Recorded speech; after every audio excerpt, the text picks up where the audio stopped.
grazie Che meraviglia questo teatro. Stupendo. Grazie anzitutto al Presidente De Laurentiis, al Presidente Iervolino che farà i tempi supplementari, ma oramai dopo lo stress di domenica è abituato a tutto, e ovviamente all'amministratore delegato Giuseppe Marotta. C'è un po' di Sud nella sua vita, quindi comunque Presidente, nella vita del direttore Marotta abbiamo scoperto, quindi non è sempre il Nord che divide il Sud. Presidente, partirei da lei. La crisi del calcio, cosa fare? Ma non è che il problema del calcio non è soltanto in Italia un pallone, se entra o meno in una porta, ma c'è un problema politico, di una politica che non fa delle leggi adeguate per lo sviluppo del mondo del calcio e magari anche le istituzioni calcistiche che in qualche modo non aiutano i club.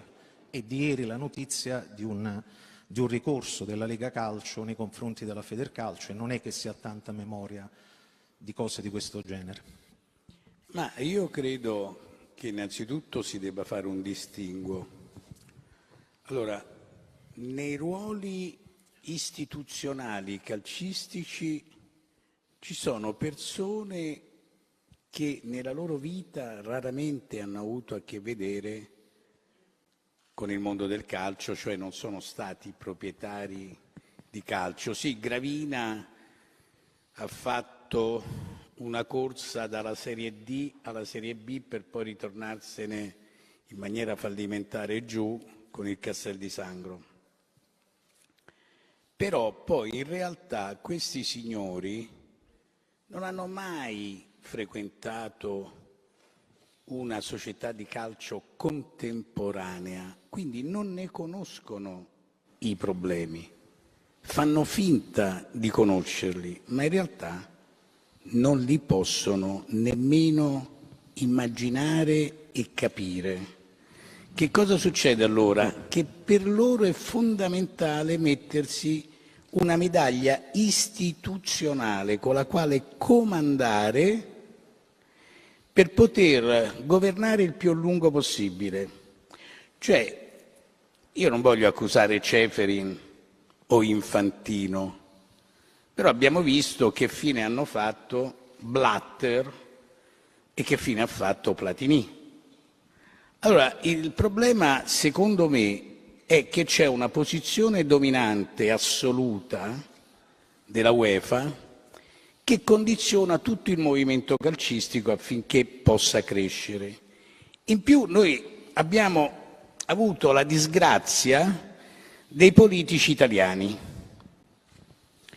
Politici italiani negli ultimi anni, per esempio, tutti i ministri dello sport o chi aveva da sottosegretario la delega allo sport hanno combinato solo dei disastri e dei guai. Adesso ultimamente abbiamo la Vezzali, che è una olimpica schermatrice, quindi da brava schermatrice medaglia d'oro alle Olimpiadi, sa tirare di fioretto anche in un ambiente dove era poco edotta e ci sta dando una mano. Tieni presente che noi per 4 anni abbiamo avuto una presidenza, 2 presidenze, che non è che abbiano fatto molto.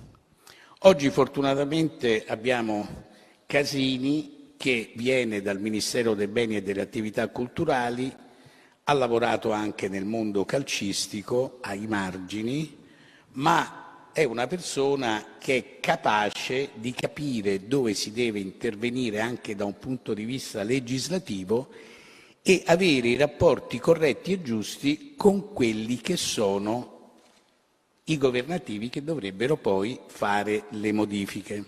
Però torniamo un attimo all'Europa, cioè l'Europa cosa fa? L'Europa si mette la medaglia, fa un torneo dove la Champions League ha una sua concreta importanza, l'Europa League molto meno e consuma molte energie, la Conference League è inesistente. Tu mi dirai, ma perché allora fa tutti questi tornei? Perché, poiché come votazione ogni nazione vale un voto, più allargo io il giro e accontento tutti e più sono rieleggibile.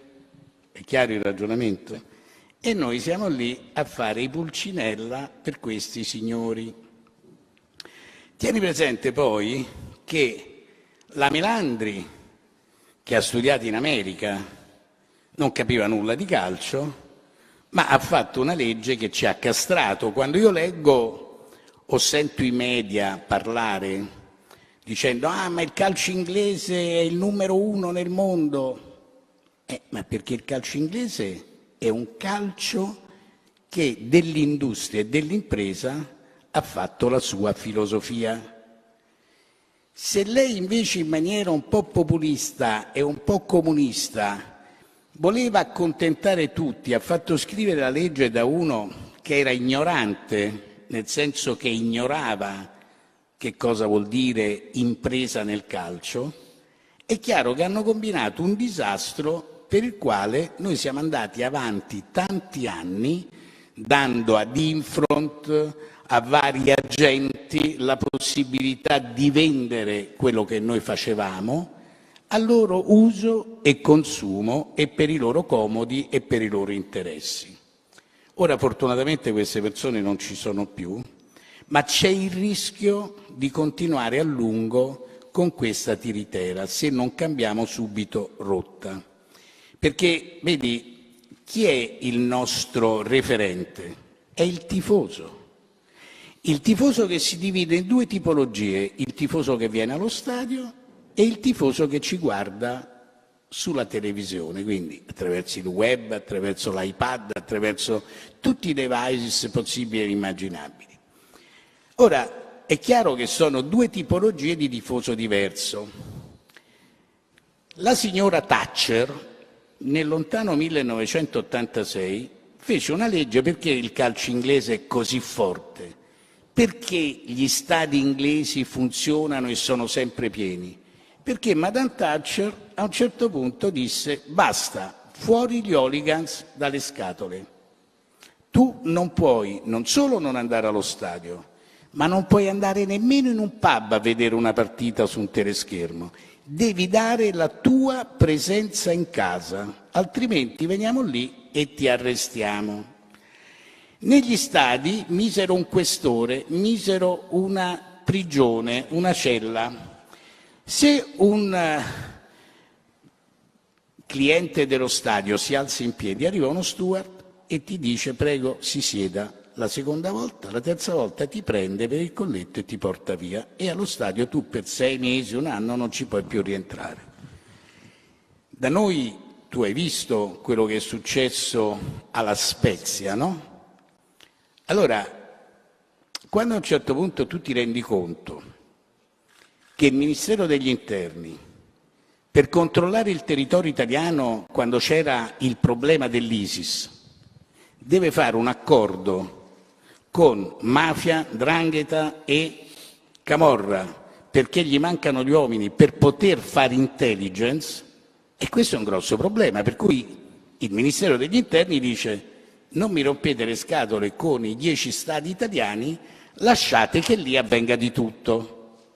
Perché non ci vorrebbe nulla, no? Cioè, se tu a un certo punto, questi signori, io ho fatto una fatica gigantesca per far cambiare nel 2014 la legge dall'allora Ministro degli Interni perché potessero essere daspati ed esclusi dalla frequentazione degli stadi chi aveva commesso omicidi, furti, mano armata, spaccio di droga nei precedenti 5 anni.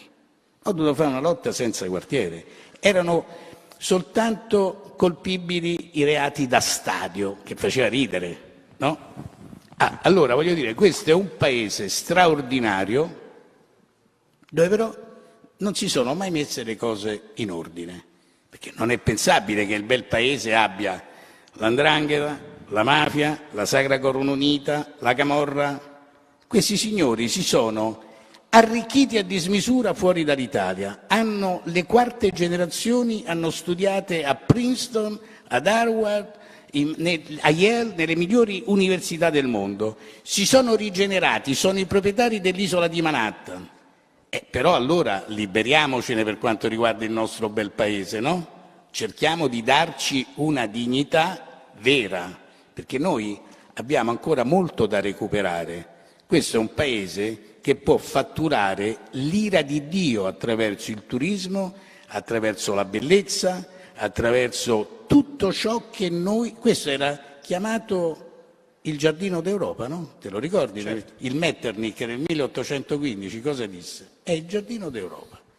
Però abbiamo, vedi qui, oggi io ho detto, ma questo è meraviglioso, guarda che sale, facciamo una festa l'ultimo dell'anno qui, invitando 1000 napoletani e 1000 stranieri. Ah no, ma non si può fare perché il Ministero dei Beni e delle Attività Culturali ce lo impedisce. Come lo impedisce? Perché lo dovrebbe impedire? No, non vogliono. E adesso ci parliamo noi con Franceschini, ma perché non dovevano volere? Questa è una carta da visita strepitosa, straordinaria. Cioè, se noi non cominciamo a usare le bellezze di questa città, tu hai visto a Capodimonte, sono venuti 2 sovrintendenti stranieri, è cambiato da così a così in 4 anni, no? Certo. Questa è una città che secondo me ha delle potenzialità pazzesche, ma non solo questa città, tutta la Campania. La Campania è la terra dell'eccellenza che abbiamo lasciato in mano alla disperazione. Auguriamocelo. Presidente De Laurentiis, lei prima faceva riferimento agli episodi che sono accaduti alla Spezia, siccome uno dei temi del calcio è quello degli stadi. L'Inter è impegnata da anni con il Milan per costruire un proprio stadio, il presidente Iervolino ha dei progetti che riguardano anzitutto le infrastrutture e la Salernitana, ma non è che poi diventa complicato pensare a uno stadio quando ci sono episodi di violenza così gravi in una partita doveva essere assolutamente tranquilla? Ma lui dà una risposta molto centrale quando parla delle rendite di posizione delle persone che potrebbero modificare l'assetto totale. È chiaro che se io non ho una certezza di chi frequenterebbe il mio stadio, ma perché io devo investire 50, 70, 100, 200, 300 milioni nella costruzione di una struttura che sia capace di vivere 7 giorni su 7? E quindi qui ritorniamo al solito discorso. Il discorso è perché il governo, perché qui il problema non è di Gravina, tanto Gravina in 3 anni e mezzo non ha fatto nulla, quindi non ci possiamo aspettare da lui che faccia delle cose. Allora, perché il governo non adotta la legge di Madame Thatcher? Allora, con quella legge lì io prendo e metto sul tavolo, quanto serve per il San Paolo? 100 milioni? Ecco 100 milioni. È chiaro il ragionamento? Assolutamente. Bene. Però, ciò nonostante, io sono stato al gioco, perché presentai nel 2008, con un ingegnere che poi ha fatto il restauro dell'Hotel Gallia di Milano, un progetto che non fu nemmeno preso in considerazione. Poi il signor Rocco Crimi, tesoriere di Berlusconi, a un certo punto Galliani e Berlusconi gli dissero: ma scrivi un po' sta legge per gli stadi. Però poi cambiò il governo e a un certo punto ci siamo ritrovati con il sindaco attuale di Firenze che prese in mano questa legge e la rese inattuabile. Ciò nonostante, investendo qualche centinaio di migliaia di euro, io presentai un progetto, guarda caso, fatto dallo stesso architetto che aveva fatto lo Juventus Stadium a Torino, dico così almeno non ci sono problemi. Allora, a Torino lo stadio della Juventus era 39.000 posti, Circa. Io feci un progetto da 40.000 posti. De Magistris, populista preciso, prese il mio progetto dove io avevo detto vi metto 70 milioni di euro per realizzarlo e non lo prese nemmeno in esame. Perché? Perché voleva uno stadio con 55.000 posti. nonostante le mie indagini e ricerche gli avevano portato un contesto di media frequenze degli ultimi 10 anni di circa 33-34 mila presenze allo stadio. E allora sai, diventa complicato in questa città, così come diventa complicato con il governo, così come diventa complicato con le istituzioni, fare dei ragionamenti che poi portino a meta quello che deve essere la libertà dell'imprenditore di combinare i fattori della produzione come lui crede sul proprio territorio, perché ogni territorio poi ha delle esigenze diverse, no?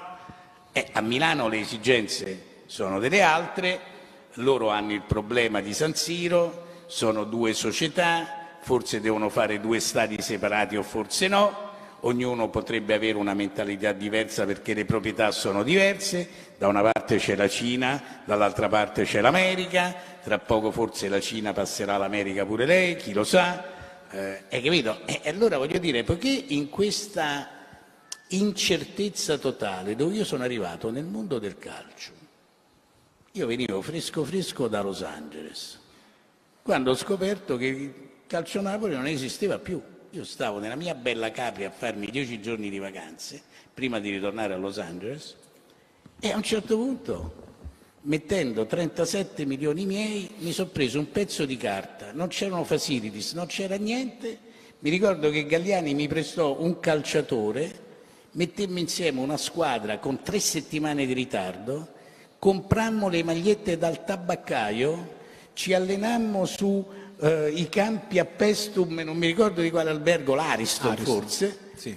E siamo partiti, dove io di calcio non sapevo nulla perché venivo dall'aver fatto e giocato a basket quando stavo a scuola, quindi io di calcio non sapevo nulla. Di calcio sapevo del Napoli perché mio padre da bambino mi portava a vedere la partita del Napoli perché c'era all'epoca il ciuccio che veniva trainato, c'era il caos, c'era molto colore e poiché la nostra è una famiglia che viene da Torella dei Lombardi e passa per Torre Annunziata e poi praticamente si internazionalizza attraverso il mondo dell'audiovisivo e del cinema, è chiaro che in un bambino veniva presentato il Napoli come un fatto molto rappresentativo, no? Però io non sapendo giocare a calcio, voi sapete che i bambini che non sanno giocare a calcio di solito li fanno fare gli arbitri, ecco perché gli arbitri poi non hanno questa grande considerazione sul piano della personalità, no? E sono ampiamente discutibili. Io farei mai l'arbitro nella vita, no? L'arbitro dell'eleganza forse sì, come petrolio, ma se no assolutamente no. Però oppure ti mettevano in porta a fare il portiere, no? Perché così si divertivano a fare più gol possibili e io invece giocavo a basket.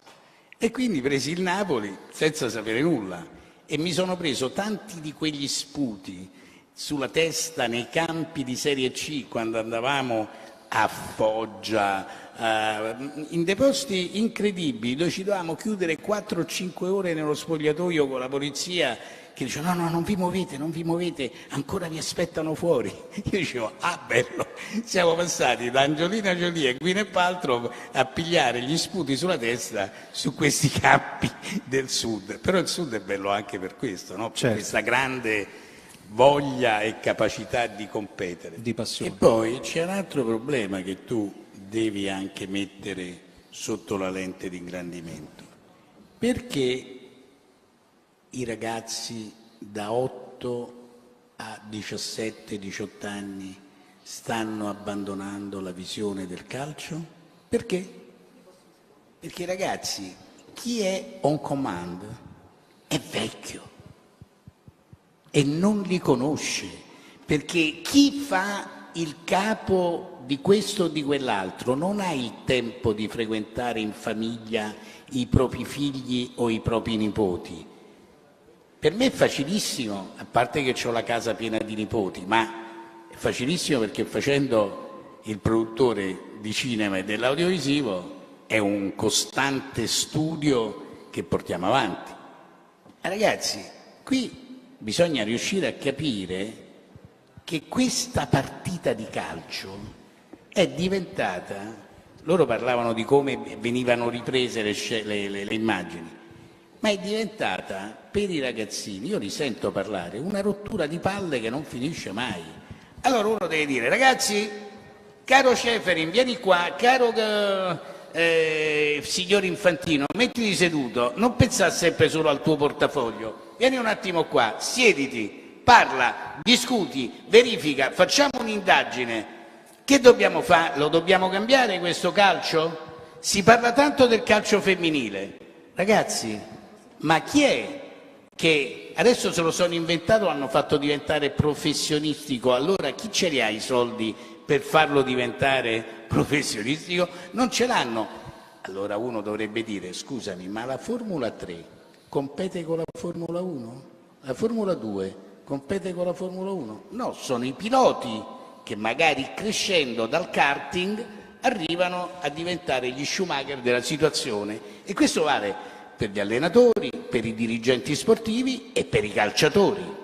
Ma che una squadra di una città che ha 3.000 gatti allo stadio può avere la fortuna di arrivare in Serie A e poi diventa competitiva?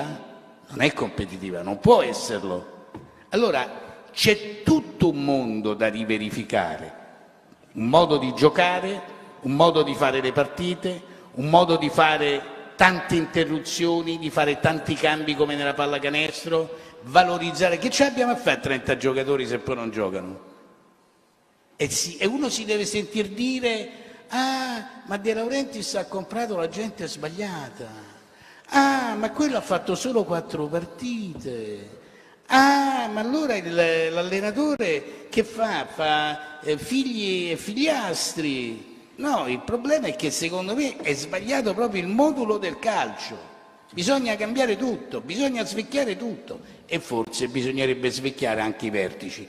Io ho detto sempre, in televisione, quando io sento, io cambio canale.